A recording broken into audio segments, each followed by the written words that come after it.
আসসালামু আলাইকুম।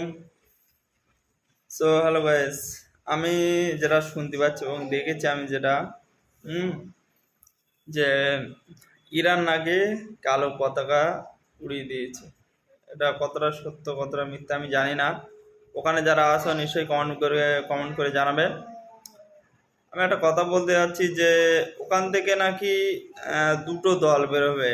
একটা মানে কাফেরদের দলে তারা সামিল হবে, আর একটা ইরান মানে ইরানদের দলে ভালো দলে একটা সামিল হবে, এবং ইমাম মেহাদি আসবে ইনশাল্লাহ। কোন কোনকার পরিস্থিতি কেমন কি বৃত্তান্ত আমি তো জানি না। ভিডিও যতটা দেখতে পাচ্ছি ততটা বলছি। এই রমজান মাসে মানে আমি এই রমজান মাসটাই যে যুদ্ধটা শুরু হয়েছে এটাই তো আমি কল্পনা করতে পারছি না। যাক, আল্লাহ ভালো জানেন সব।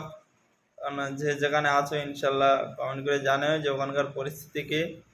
ইনশাল্লাহ সবাই সবার জন্য দোয়া করবে যেন সবাই সুস্থ থাকে। আলহামদুলিল্লাহ।